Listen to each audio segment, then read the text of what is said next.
Welcome to Certified Clarity, where the topics may vary, but it is all about clarity. Life is full of success and failure, with many ups and downs. How do we savor the successes and see the lessons in our failure? Join us as we discuss overcoming adversity, taking full advantage of opportunity, and turning pain into purpose.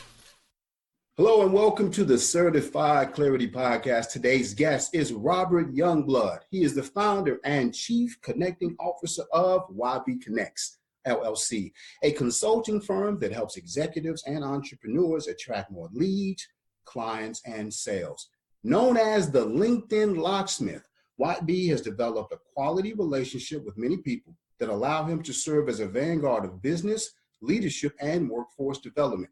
Robert holds a bachelor's degree in business administration from Virginia Union University. He resides in Richmond, VA with his wife and his two daughters. My friend as well. Robert, thank you for coming to the podcast. How you doing today? Oh man, I'm blessed by the best, man. How about yourself, BK? I am too. So tell me, man, who is Robert Youngblood? Oh man, well, Rob YB Youngblood, as many of my friends call me. I'm a native of Bronx, New York. I grew up in a single-parent home. My dad was murdered when I was 2, and that made me into a compassionate, caring individual who seeks to empower, inspire, impact people, and help them to live out their God-given purpose. And that's my foundation. I'm a believer, and I believe not only in the Lord Jesus Christ, but I also believe in the best in people, and I always strive to help them to come to the best in themselves. Awesome. So the first question that comes to mind is, your father was taken from you before you really had a chance to know him. How has that shaped your life? You know, growing up, it gave me this gap. You know, I had this gap and, this void and this feeling of just being lonely. It's kind of like looking in the mirror and not really seeing yourself because you really didn't see the person who helped create you. So for a long time, I felt this void and this hurt and this pain. But, you know, as a result of the organizations that my mother put me into, the Boy Scouts and different organizations, I was able to male mentors who poured into me and helped me realize my manhood as a result of what they've been through. And they was able to pour into me to help me grow into the man that I am today. That's good. So you were poured into, and part of your business today is to pour into other people. Absolutely. I love it. So just on a personal note, I want to know, as a man who has a void, how did you overcome that void, or have you overcome that void, or is it a process? You know, it's definitely a process. You know, it wasn't until recently where I was on a prayer line, and you know about the prayer line, and I had a chance to hear a wise man say, "Yo, you have to fix that. You have to overcome that." And it's definitely a process. You know, you never really know that certain scars exist. You think you're good, you think your life is going well, but then you check in a certain spot and you find that you have a scar. You have certain actions that you take. And so I found that I'm still in the process of growing. And every time I interact with another man who has grown in a certain area, it allows me to reflect on what I have and what I don't have. And then I focus on being able to improve in the areas where I don't have. So every time you meet a man, you are able to self-assess. Absolutely. No Wow. question. Wow, that's powerful. So lead us into your gifting. What do you consider your gift to be? Oh man, well, so I believe that in 3 areas. Number 1, the ability to connect. Yeah. The ability to encourage. Yes. And then the ability to speak life into a person. So, you know, the people who think that encouragement and speaking life is 2 different things, right? Gotcha. You can encourage somebody, but if you can speak life in terms of where a person is, you know, literally walking somebody off the ledge, Gotcha. Situation, and helping them to see beyond where they are. So having that vision, but being that connector has been something that has grown inside of me since I was in high school, and just being able to see relationships form that other people won't be able to see as a result of my connection, and being able to facilitate introductions that lead to outstanding outcomes. Sounds good to me. So you're telling me, and I'd love for you to go a little bit deeper into it. You're saying that speaking life and encouragement are not the same. Could you make a few more distinctions if you don't mind? Oh, absolutely. So to encourage somebody is to, you know, to definitely speak up, you know, uplift. Sure. But to speak life, you've got to listen. You know, you've got to dig deep. You've got to reflect on what your challenge has been related to that person. And not everybody can do that. Yes. Not everybody can relate, because if you haven't been through what the other person has gone through, then you can't really tell them, oh, I know how you feel. It's kind of like when people say, I know how you feel. Right. You don't know how you feel. It's like trying to tell my wife after she had a baby, I know exactly how you feel. No, you don't. You will never understand. You never will. Yeah. Absolutely. So, but being able to reflect on situations and then tie them to someone else that has been through that, so that they can not only be encouraged, but be uplifted as well. That's good. So speaking life has to come from a place of authenticity. Absolutely. It has to come from a place, from hearing you right, it's actually empathy, not sympathy. That's right. Because sympathy is, being sad. Empathy is putting yourself in that person's shoes and not telling them you understand, but telling them, listen, hey, keep talking about it, keep letting it out. Yeah. It's going to get better. It's going, relating your struggle to their struggle, because struggle is relative. It is. And if you struggle and I struggle, we can relate in that struggle and lift each other up as a result. That's good. And I've noticed something in my life too. The highs are the same and the lows are the same. We all have something that keeps us down. We all have pain, right? We all have fear. But at the height, we all have some sort of fulfillment, or we have some sort of purpose. It's the middle that's different. That gets a little confusing, but we all have highs and lows. And if you can meet people either high in fulfillment, or like you said, at that pain and that fear, you have a way to connect. So let's talk about connecting. Where did the concept of connecting come from? Well, this is going to be a little funny, man. When I graduated from high school, I had the opportunity to go into a summer works program. Okay. Unfortunately, because I received a full scholarship to my college, the rector told me I couldn't come back for the summer works program because I would have to leave too early in the summer to go to college. And so he told me I couldn't work there. So I ended up getting a job as a foot messenger in New York City, and where I'm from. And so I had to travel all around the city to deliver packages. And one day, I had the opportunity to deliver a set of packages to 170 Varick Street, which is like downtown Manhattan. Okay. And this place was the headquarters for Def Jam, which is one of the top music places in the world, right? Def Jam. Very well. Yes. I was told that the director of marketing was in this building, right? The street team director was in this building. So I ended up engaging that gentleman. We had a great conversation. He told me, listen, I've got an internship if you're open to it. I said, when do I start? He said, as soon as possible. I called the guy that I was working for. I said, listen, I don't mean no disrespect, but I'm not coming back, right? I'm done. I'm not coming back. So I ended up doing the internship. It was an unpaid internship. I worked with Def Jam for 3 weeks rather, not 3 summers, for 3 weeks prior to going to school. And as a result of that experience, I was the on-campus rep for Def Jam for that first semester. And I was walking around with the boombox. I was walking around playing Case, Nutty Professor, Method Man, Redman. You could tell my age by Yes, sir. That was mid-90s. And that was my opportunity to meet people by giving them something. I was giving away posters. I was giving away tapes. I was giving away CDs. And I was known at that time on campus as Radio Rob. Radio Rob. So I started building relationships there. And then all of a sudden, I started to build connections with people and bringing those people together that didn't know each other. And that's when I began my journey as the connector.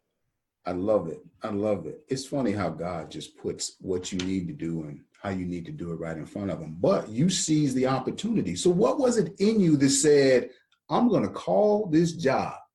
I'm standing in Def Jam. First of all, you had to know that that was an opportunity. How did you know, and how did you have that killer instinct, that sense of urgency to say, because that's what I think the listeners really need to develop, that killer instinct to know this is a chance of a lifetime. And if I don't take it, it's gone. Yeah, I was actually, that's probably one of the scariest moments in my life because, I was taught, I went through professional development in high school, and I was taught you never quit a job without giving them 2 weeks notice, right? Right, me too. You don't burn bridges, right? Right. Man, listen, I'm so glad I did that. It opened me up to a whole new world. And I think what happens is being intuitive, that's also another spiritual gift, is being intuitive, is knowing when something is about to go down, right? It's when it's the time to make that move. And sometimes you just got to make that move right. You know, sometimes people wait for the right time. No, sometimes you just got to make the time right.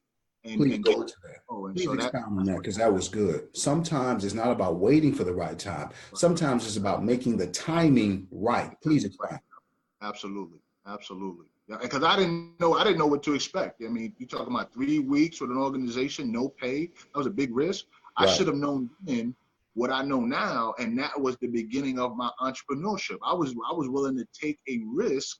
Yes. Right. I wasn't going to get paid, right. but I was going to get a lot of exposure and a lot of experience, which definitely helped. And it helped to develop personality. Yeah, and a lot of influence, obviously. Oh yeah, no question. Yeah, because there are people to this day who heard Radio Rob, and they know exactly who you are. Well, no question. I still got the guys that I ran with in undergrad. They'll tell you, say, you remember when YB used to pass out those tapes, and and go over to the other hall, and we'll keep those stories under wraps, but. Okay. Influence because of what I took from that experience. So that's good. Now, let me ask this question, because you said it very quickly, but you had a full ride to college? Yeah, so I was blessed. I went on a HBCU, a Black college tour out of Harlem with the men of Omega Psi Phi out of Harlem, New York, and we visited 11 colleges in 7 days. So in most high schools, you have a winter break. That takes place. You got 1 week off. And so we traveled, started down in Greensboro, worked our way up. We were in shooting ties, similar to how we are today.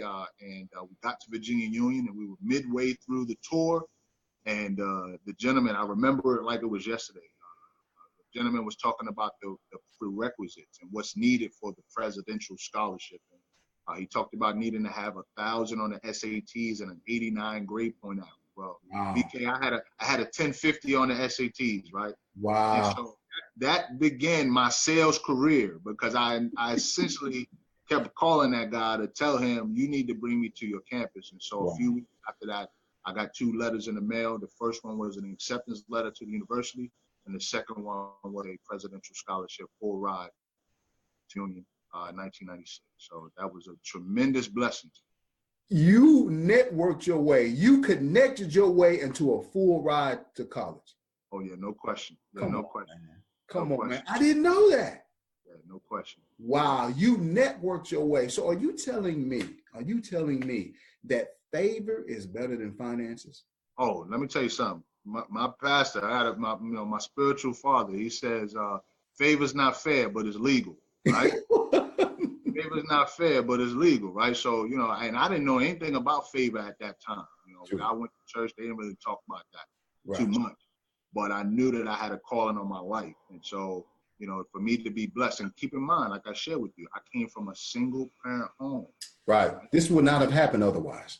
I'll tell you what, my mother didn't go to college. Wow. My father was a street pharmacist, right? Wow. So he had a sales career, right? Yes, so at the day, right, my uncle was an entrepreneur, but didn't really teach me, right? Matter of fact, I'll tell you a quick story. My uncle, when I was growing up, he took me out. He used to own a carpet cleaning business, right? He used to own a carpet cleaning business. I think you'll like this. And I took me out on one of his jobs, and I got fired the same day. I got fired the same day. The reason why I got fired, BK, is because I literally was dropping water onto the freshly cleaned carpets that he just cleaned. I was too weak to hold the buckets of water. And he said, look, I appreciate you, my uncle, but you got to go. And that was my last time working for that man. God rest his soul. But I say that to you because had it not been for that exposure, I reached a certain period in my life where I felt compelled to be an entrepreneur because no one else in my family is an entrepreneur. Okay, that's powerful. That doesn't make me better than them. That just means I've got to live up to what my uncle started, and I gotta represent for the next generation. So you said something very interesting. So the gift of entrepreneurship, if you will, runs in the bloodline. It runs in the bloodline. So if you don't mind, define for me what entrepreneurship is to you. Yeah, it's the ability to create something from nothing. Yes. Right? And it's a mindset. Yes, it is. hear so many people say not everybody to be an entrepreneur. Rebuke that, man. I tell people straight up, it's a mindset. It's the ability to create, and you can create within an organization and not own it, and you can create outside of it and have ownership. Right. Absolutely. So there's a difference between an entrepreneur and an owner. Like, you know what I'm saying? Like, an entrepreneur, you may own it, sure, but you'll be inside of an organization and take ownership of an idea that you brought to life, and that makes you entrepreneur. I love speaking to college students, and one of the things that I prove, I said, listen, I can prove to you that everyone in this room is an entrepreneur. And they say, how? I say, raise your hand if you have expenses. Raise your hand if you generate income. Yeah. You are an entrepreneur, right? What are you going to do with that gift? What are you going to do with that ability? Absolutely. And that's what people need to be educated on, is how to take their gift and turn it into an enterprise. That's right.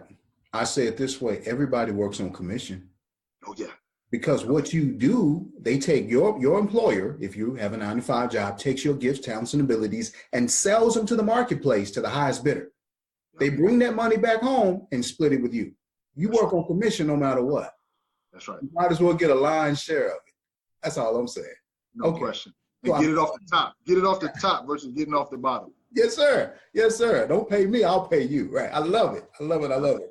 Okay, so then we're talking about entrepreneurship. I love your definition, by the way. Can you give me some of the difficulties you face as an entrepreneur? Yeah, I think so. There's another term that I use. It's called a solopreneur. Solopreneur, I like that. So even though you may come up with an idea to turn something from nothing, if you are in a space where you have to do all of the work in terms of what you have created, you are a solopreneur. Sure. So what I found is that a solopreneur has to do two major tasks. They serve and they sell. Right? Serve and they sell. And what I found is that the biggest challenge for me in the beginning was my ability to sell. Yeah. And I felt like, I really didn't like to do cold calling. I really didn't like to, try to convince people to buy my product. And I had a shift, BK. I had a shift. What I recognized was that what I thought I was doing was sales, but it wasn't sales. It was actually marketing. Mm-hmm. I was doing most. If I was attempting to convince that person to buy, that is marketing. You don't get into the sales part until that person begins to ask you questions, and then it's your job to connect them to what they want, need, or desire. Ooh, the biggest challenge for me was at the beginning was understanding that and getting frustrated when people didn't buy from me, right? Because I was too busy talking and I wasn't listening. So that was a big challenge for me. And then just lack of clarity. Prior to me becoming a part of Breathe University and becoming a coach by Kendall Ficklin and Grindation, I had a lack of clarity. And now I have so much clarity that it's allowing me to be selective in who I work with versus trying to work with everybody. And you're also helping other people find that same clarity. No question. Yeah, that's the most important. Well, outside of confidence, clarity is tremendously important, because if you don't understand what you do, who you help, how you help, what results you get, if you can't communicate that clearly, then not only will you be confused, but other people will be confused as well. And as a result, if they're confused, they're not going to spend any money with you, because they don't understand what you do. They like, listen, I don't understand what you do. I'm going to go find somebody else that's clear. That's right. I love it. I love it. Can I add something, maybe just a thought to this? Because I love the serve and I love the sales. I would like to add one, maybe just consider it, but solve. Right. So you're right. You serve, right? And you're selling, right? Mm-hmm. But the uniqueness of it, and I think you alluded to it, is the uniqueness of it is, are we serving to solve a unique problem?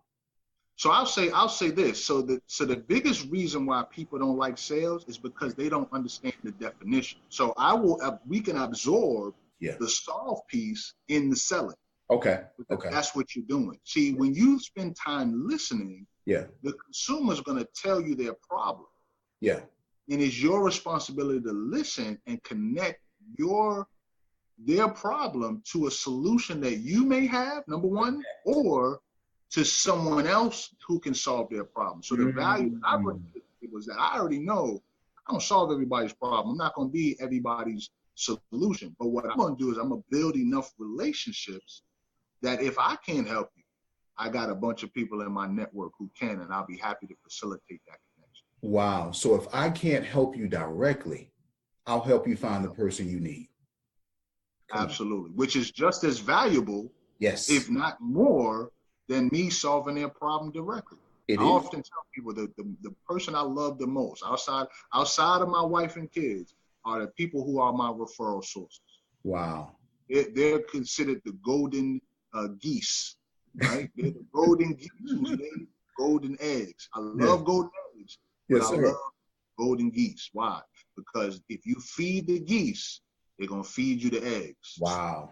Wow. That's good. That's good. That's powerful. That's the quote of the day right there. That's powerful. I got you. Okay. So help the people who are listening, who are trying to transition from corporate, or better yet, let me go back. So you gave me, we got entrepreneur, we got solopreneur. Do you have other designations in terms of entrepreneurship that are not standard? Because, you know, the entrepreneur is the one that kills what they eat. That's the purest form, right? Then you got the solopreneur, as you may mention before, is the person who does the sales and the service. Do you have some other entities of entrepreneurship that you like to? So you can be an entrepreneur as well. You know, you can be an entrepreneur. You're working in the corporate realm, and you're looked upon to produce ideas. So producing ideas is turning something from nothing. That's true. I also want to say that an entrepreneur, what separates an entrepreneur from a solopreneur, in my opinion, right? I could be wrong, but in my opinion, is that an entrepreneur typically is able to delegate responsibilities. They may have a team of people that they work with, and their main focus is just coming up with ideas, and coming up with capital, and then identifying people who can execute. Whereas a solopreneur, they have to do both, right? So they have to not only come up with the idea, but they also have to execute as well. Let me give you an example. A freelance graphic designer is a solopreneur. Yes. Right? He or she is responsible for creating the image that their client wants. Now, once they begin to duplicate themselves, they may bring some help, then they can start delegating ideas, and then they enter into the realm of entrepreneurship. See, I like that. I like that. So, but there are people who can relate to that. Not everybody can be a solopreneur, right? If I'm a freelance artist, if I'm a graphic designer, if I'm a writer, if I'm a speaker, right? If I'm a speaker, if I don't have a squad, if I got to walk around with my own recorder, my own video, take my own pictures, I don't know how I'm going to speak and take pictures at the same time. Maybe I'll give the camera to somebody else. I got to do it all myself. Yeah, right? That makes sense. And I'm considered the solopreneur, and it's not until I'm able to delegate those responsibilities that I can enter into the realm of entrepreneurship. See, I like that distinction, and I've never looked at it that way before, but it makes so much sense. So then if I'm hearing you right, you're part of what you do, part of your connecting process, part of YBConnects is you help people make that transition, if they wish, from solopreneur to entrepreneur.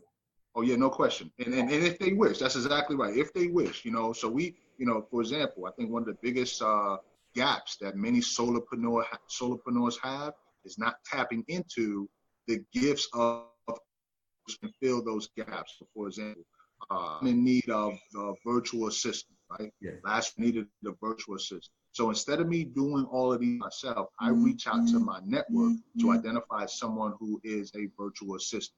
That way I can then provide them with tasks that normally I would be doing. They free up my time. It gives me more mental space to create more. I had a good brother of mine. He's in BU. His name is Balaji. And Balaji said, YB, why are you doing $10 an hour job? You should be working on your $250 an hour job. Wow. Right? Smack me right in my eye, right? And so at the end of the day, somebody is willing to make $10 an hour for 10 hours to make $100. Sure. Whereas if I just focus on developing my network and attracting those clients who will pay me the hourly rate that I desire, be focusing on that. So if you don't mind, can you take me through the tiers of small, medium, and large of the offerings you have? Oh yeah, no question. So everything I do stems from focusing on helping people to enhance their visibility, credibility, confidence, clarity, and consistency. So there's an equation that I give. Normally I teach that to my clients on profitability. Yeah. So in the beginning, normally if a person is just starting out, we will focus on having a discovery session, which allows me to ask a ton of questions so we can unearth what that person's potential gift is. Now, I'm not the gift coach. We got a brother in our network to help them discover their gift. Yes. But what I'm going to do is I'm going to ask them questions about their strengths, their weaknesses, their opportunities, their distractions. Yeah. We're going to talk about what's their vision, mission, values, goals, objectives. All of these questions are critical if you're going to be a solopreneur, an entrepreneur, because if you don't have an understanding of these things, when it comes time to promoting yourself to others, people won't feel that passion. And that passion comes from your vision. It comes from your mission. It comes from your purpose. It comes from you knowing what it is that you do and what lane you're in versus being all over the place. So that's the first thing. We do a discovery session. Then from there, for those who want a greater sense of visibility, because of the work I do is primarily on LinkedIn, I'm literally a strategic referral marketing consultant, right? I'm a strategic referral marketing consultant. And what that means, BK, is that the result that I'm going to help my clients to get is to be able to attract their ideal clients, to become a magnet, to become a sales magnet, right? So I use LinkedIn because LinkedIn is the social media platform for business. So it's already understood, right? It's already understood. Number two is that it has over 500 million professionals who are focused on business. I don't know about you, BK. I think 500 million is a lot of clients, right? Yeah. I would say for at least about 600 right now, right? Sure. 600 clients a year, that would do me well. I would hit my goals, my annual goals and shit, right? That's all you need. That's all you need. So that would be a package that I offer in terms of just a LinkedIn consulting package where I offer them, some hours to work with that, to take them from soup to nuts. And then the highest, one of the highest packages is my coaching. So that's when I go deep with my clients. That's when I'm holding them accountable even more. That's when I'm helping them to connect with their ideal clients so that they can attract the number of clients that they're looking to get. And then we just develop a long, ongoing coaching relationship, which is something that I strive to do. And then lastly, for those who are just way too busy to manage their LinkedIn profile, if they want to make the investment and they have the content. So there's got to have the content. It just can't have a profile and nothing to go on to it. But if they've got the content and it's consistent and they need some help managing it on a monthly basis, then I've got a premium service that I offer on a monthly retainer to help those clients with that particular package. Got it. Now, the premium package, do you put that above the coaching, or do you think that's between the one-off LinkedIn tune-up and the coaching? Is that between the two? That's above the coaching. That's above the coaching. Yeah, that's my premium. That's my premium package. And the reason why is because it requires my time. And eventually what will happen is as I grow that part of my business, then I'll be able to farm that out to others. But yeah, that's a premium package because I put myself into the work that I do. Got it. But that requires for them to have the content. Yes, sir. They got to have the content, and it's got the content. It has to be consistent because to be able to reach the type of results that I know that they can possibly get, they need to be creating content on a consistent basis. Got it. So I like this. So the one-off LinkedIn tune-up, the one-on-one coaching to help people maintain or do the right things as far as, and it's not just LinkedIn, but it's just coaching overall, correct? Yeah, it's coaching overall. It's helping them in getting clarity and confidence. Sometimes people just need to be able to talk about ideas that they have. And they may want to run it by them. And so just having somebody that they can, relate to and somebody that can serve them. And hold them accountable to where they say that they want to go. Gotcha. Okay. No, that's powerful. So let me delve into, you talked about how you connected your way to a college degree, but you've also connected your way to some phenomenal speakers. You know, one of the top speakers in the world on a first name basis, do you not? Yes, sir. Well, yeah, I'm blessed to know Dr. Eric Thomas. And I'm going to tell you, that is by happenstance. That wasn't on purpose. I was going through a trial in my life in 2015. Prior to that, I had been laid off from a nonprofit position. I started YBConnects as a result of that unfortunate incident, which was a blessing. But then I proceeded to build YBConnects, went back to work after being laid off. And during that time of working for this organization, I just felt stricken with depression. Wow. Wasn't really feeling being on this earth and wanted to take myself out of it. Wow. Got to a point where I had some brothers help me to overcome that trial. I went through counseling, was able to, seek out counseling so that I can work through my situation. And something told me to go on YouTube and look for motivation. Yes. That's how I found E.T. the Hip Hop Preacher. Now, what's crazy is that I thought he was brand new. I thought he was some new guy, but I quickly realized that my man's been around for years, right? Yes, sir. A lot. And one night, as I was listening to a video and watching some videos, the Holy Spirit said to me, "Bring E.T. to Richmond." And that's what started my journey to where I am today. So then what were the nuts and bolts of it? Because, I mean, we're talking about a top, world speaker, international speaker. Yeah. You just call his number and say, yo, I had a dream. So I tell you what, man. So I got the call, to bring E.T. to Richmond. And, I attempted to use my natural gifts of being a connector, searching Google and searching LinkedIn and Facebook and to be. Don't hold back. Give it to me. I want it all. I want all of this. Yeah. So to be totally transparent, I actually found Eric Thomas, and he was from Detroit, and he was from a pastor. He's a pastor in Detroit. Yes, sir. Named Eric Thomas. Yeah. But he wasn't E.T. the Hip Hop Preacher. It wasn't him. And that was on my doing, right? Wow. But I couldn't find this E.T. I couldn't find him, right? Then all of a sudden, a homeboy of mine sends me a message on Facebook, and he says, there's a guy who's looking for female speakers, and you may be able to connect them to people in your network. I said, sure, let me connection. I end up connecting with this guy on the phone. First conversation we had, I didn't know this guy. Had a conversation, and at the end of the conversation, this brother said, oh, by the way, E.T. the Hip Hop Preacher is my mentor. Wow. Okay. I'm sitting in my carport about to have a hallelujah breakdown because this brother mentions the name of the person that I'm looking for. Right. And notice I never brought that up in our conversation. Wow. I didn't bring it up so how did he know that I was looking for this guy? Right. To make a story short, this brother put me in contact with CJ, who is E.T.'s right-hand man. Yes, sir. CJ and I had a quick conversation. I was telling CJ all the big plans that I had, all the big things I wanted to do, bring E.T. to Richmond. Yeah. And CJ stopped me in my tracks. He said, listen, you sound like a very intelligent brother, got a lot going on. He said, but I want you to understand something. I get about 2 or 3 of these calls every single week of people saying that they're going to bring E.T. to their city, and 98% of the people never follow up. Don't be a part of the 98%. Wow. He gave you the blueprint. I'll tell you what, I blown away. I was so upset because coming from New York, you don't throw a challenge like that.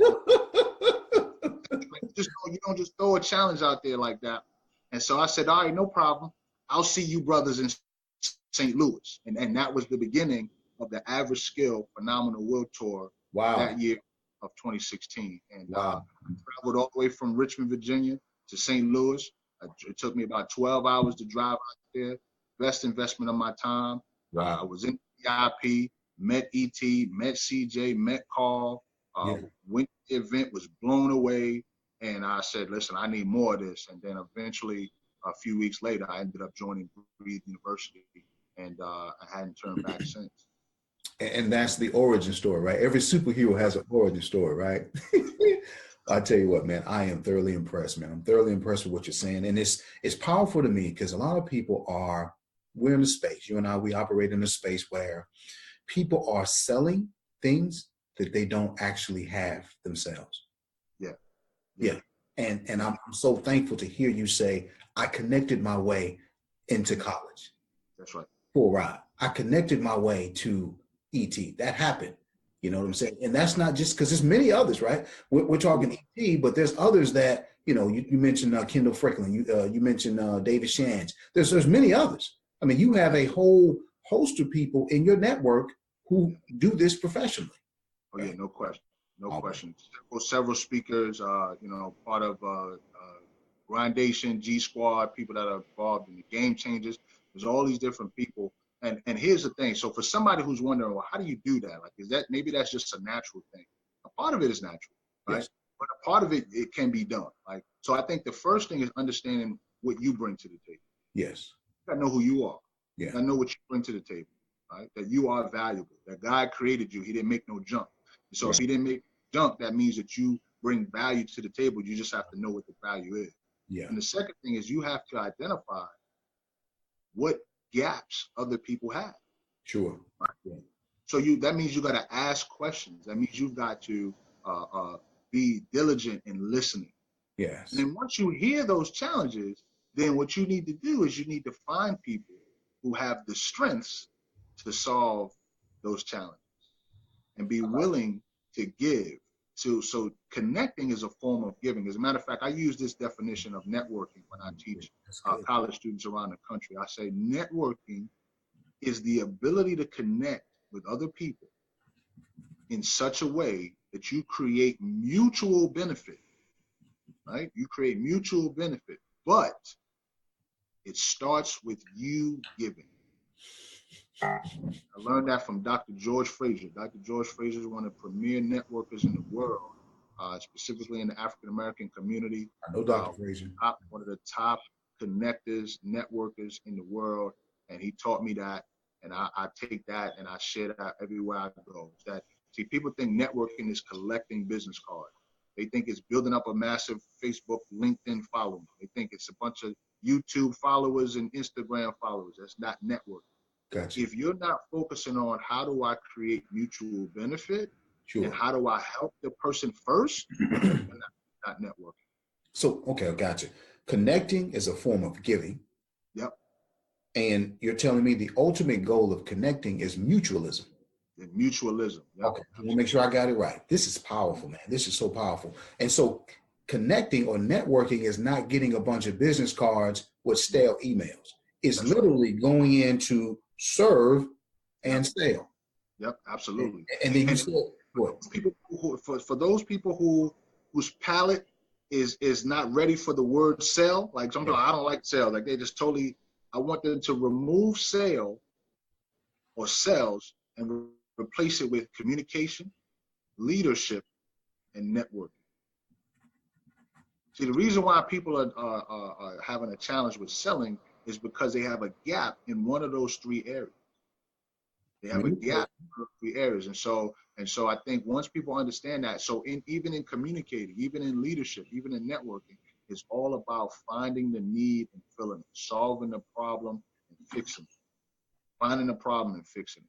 Yeah. Well, why do you think that is? Because if I'm hearing you correctly, here's a person that you're connected to has a problem that solution is in your wheelhouse. Yeah. Yeah. It's almost selfish, if I'm hearing you right, to not offer that solution to somebody who has that problem. Yeah, no question. No question. But I think we've had negative experiences with salespeople. And so most people's focus is not on really helping, it's to make the dollar. Okay. I see. Make the dollar. And it shines through, right? Yeah. But here's the thing, you already made money because you got the person in front of you. Sure. Right? So you've made the money. You just have to continue to follow through and have them exchange the money for what you have to offer. I see. So, we all have the ability to generate social capital. In Got fact, social capital is much more valuable than financial capital. Please go into that. You can get it back, but if you lose trust, you can't get that. You can't get 100% of it back. You can do 99.99, but it'll never be 100%. It's gonna take a lifetime. Yeah. Oh yeah. Question. And then beyond a lifetime. Yeah, beyond. That's right. You may be right about that. Start all over again. So if you don't mind, tell me about maybe one of your most powerful connecting stories. Well, you know what? Let's back up. You told me about how you benefited personally from an HBCU tour, Historical Black Colleges and University. Out of that, you connected, and you connected your way into a 4-year scholarship. Yep. You went to school, you were successful, you have a bachelor's degree in business administration. You are still connected. You believe in that process so much so you are still connected to that umpteen years later, right? Yeah, no question, no question. But see, I got to tell you the full story, BK. Sure. I didn't finish college in 4 years. Interesting. It actually took me 8 years to get a 4-year degree. Okay. And the reason why is because I ended up giving my full scholarship back. At the end of my second year, because I was supposed to maintain a 3.3 GPA, I got a 3.275. I didn't honor the contract, so I had to give scholarship back. That was one of the toughest challenges I've ever had to go through. Wow. And so as a result, I had to get on student loans. I had to get a couple scholarships here, a couple scholarships there. And towards the end of 4.5 years, December of 2000, when I should have been out of school, started my career, I took time off. December 7th, 2000. I withdrew from Virginia Union University. I took 18 months off to get myself together. Yes, sir. I came back in 2002 and I finished in 2004. Wow. With a degree in business administration, concentration in finance and economics. So Right. that story. But see, here's why I'm such a HBCU proponent. Here's why I will continue to promote HBCU, because at the time when I was at my lowest, the leader of Virginia Union, the president at the time, made some moves to open up doors to get me back into school. Wow. He made some moves to Dr. Bernard Franklin. I will never forget this man for the rest of my life. Opened up some doors, helped me to get back in school, and I made a promise that I would finish in 2 years and that I would get back. And that's what I've been doing ever since. Come on now. Come on now. Come on now. So please go a little bit deeper into that. Was it something about the fact that he put his neck on the line for you, that he went out of his way to look out for you? What was it this second go around that was like, there was something in you this second time that was different than the first time? Well, you know, so here's the connection story again. So here's where the connection part happened. So I'm walking on campus one day and I see a couple get out of a large SUV. They look lost. And so I approach them, you know, as a student would do, and engage them in conversation. They asked me where the administrative building was, and I guided them there. Ended up getting them to where they needed to go. And later on, as I'm going into the student hall, I read an article that the gentleman that I just spoke to was the new president of Virginia Union University, right? So I'm blown away because I'm just doing the Christian thing. I'm serving, I'm helping out. And come to find out he's the president of the Virginia Union. And so as I would see him on campus and as I would interact, something in my spirit said, that's going to be you, right? That's going to be you. And so I said, you know what? I want to be president of Virginia Union because I like the way that he handled himself. And so just the impact and the influence and just being visible in his eyes when I needed to come back, I reached out to him and I told him, listen, it'll be the best decision you'll make, bringing me back. And I remember I wrote him a letter. I was working for a bank at the time. I wrote him a letter. And he got back in contact with me and made an opportunity for me to come back. And I ended up working for my first Black-owned firm when I came back to Richmond. I'd never worked for a Black-owned company before. Really?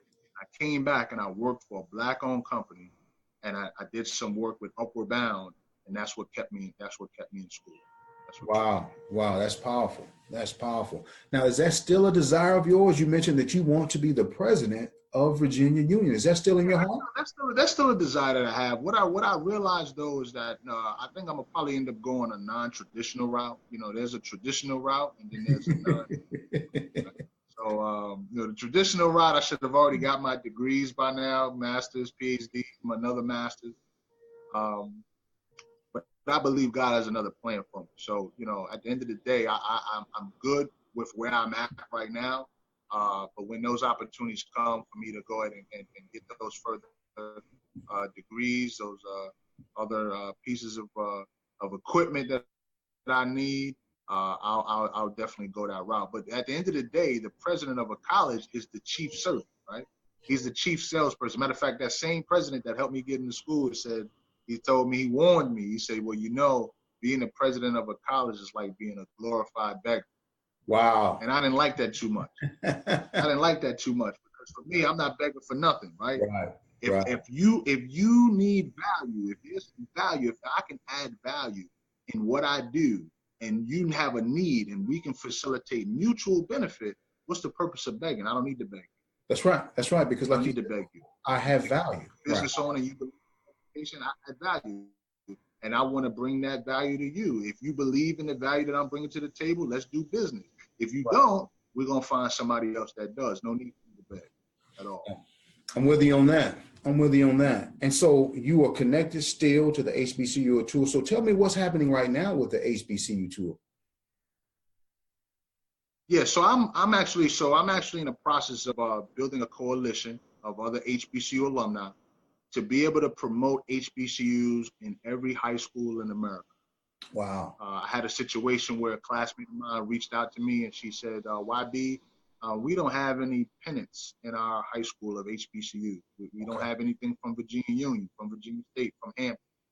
And the Holy Spirit spoke to me and said, you be the one. You make that happen. Good. So I will be leading a coalition of HBCU alumni to be able to go out and impact high school students so that we can expose them to HBCUs in a way that they've never been exposed before. But I'll tell you this, had it not been for that HBCU tour, that Black college tour that the Middle Omega South Phi took me on, I would have still been in New York doing God knows what. And so I'm thankful for the people who set the precedent for me, and I just want to be able to do the same thing. See, I love it. I love it. I love it. I love it. Now you also have a LinkedIn tour going on as well, right? So you got a lot going on. Yes, sir. Level Up LinkedIn tour. It kicked off in Atlanta, Georgia back in January. The tour went to Alexandria, Virginia. It went to Norfolk, Virginia. It's here in Richmond, Virginia. We're about to go back to Atlanta this weekend with the Level Up LinkedIn tour. Yeah, the Level Up LinkedIn tour. I have a mission to activate 1 million LinkedIn users by 2021. 2021. And the reason why I want to do that is because what I recognize, LinkedIn has a gap that I believe I can help to fill by not working for LinkedIn, but because of what I know, I can help people get activated on LinkedIn faster than probably they can because of the relationships that I built. Oh, I believe you. I believe you 100%. And I've known of people who we know mutually who either they came to you for one reason or another, but they've gotten a lot of jobs that way. Yes, sir. So you've been able to put people in position to be more, like you said, to be a magnet for the very dream jobs that they want. And you've had several success stories. You're very modest, but you've had several success stories doing this. Absolutely. So I know your time is valuable. Quite a few people. Yeah, quite a few people have benefited from the Level Up LinkedIn tour or just from the LinkedIn consulting. But just people, mostly people who are entrepreneurs. And that's why when I talk to those who are job seekers, my first comment to them is you are a brand. Yes. And so whenever you approach a new company, you're not a job seeker and they're not an employer. They are a potential client and you are an entrepreneur who's looking to provide a skill or service that will solve their problem. So I tell people, stop looking for a job. Yes. Start looking for problems to solve. That's it. That's it. That's it. Problems to solve. That's it. So tell me this, when is the book coming out? Because I know the book is going to discuss some of that. Yes, sir. Yes, sir. So we've got that under works right now. The end of March 28th, 2018 is when my goal is to have that book published. That's my daughter's birthday. So I promised her that I would have done. That will be my birthday gift to her. Because the things that her teacher told her was that she was a good author. And I want to show her that she's a good author because her daddy had the ability to do it as well. So we're looking at March the 29th, 2018 as the book release date. So be on the lookout for that this year. Gotcha. So you'll have 3 tours: the HBCU tour, the Level Up LinkedIn tour, and then the book tour. How about that? We're gonna tie it all into one. Absolutely. Yes, sir. We're gonna tie it into one. I got it. Do you have a working title? I do. It's called I Hate Cold Calling. Come on, man. I hate cold calling. I won't give you the underlying title, but it says I Hate Cold Calling. But it's a strategic guide for solopreneurs who struggle with selling. That's good. That's good. And you've given us a lot of nuggets from solopreneurs here on this call. So the last thing I want to ask, because I know you got other appointments to get to, and I appreciate your time today. So how can we get in contact with you? How do people get in contact with you for the LinkedIn tune-up with the 15-minute discovery? Make sure I got it right. The LinkedIn tune-up to create the magnet, or the coaching, or even the LinkedIn content management going forward. How do they get in contact with you for those different services? Yeah, everything begins at YBConnects.com. That's YBConnects with an S.com. That's my website. They can also find me on LinkedIn as Robert T. YB Youngblood. They can find me on LinkedIn, and those are the two main platforms. We've got a Facebook presence, we've got an Instagram presence, we've got a LinkedIn, a Twitter presence. But those two places are the best places where people can start to be able to access me. You have been listening to the Certified Clarity Podcast with Brian Keith. Remember, before we can strive, we must survive. Once we have mastered the strive, then we can thrive. If you would like to contact the host or any featured guest, please see the podcast show notes. Your feedback is welcome. Thank you for listening.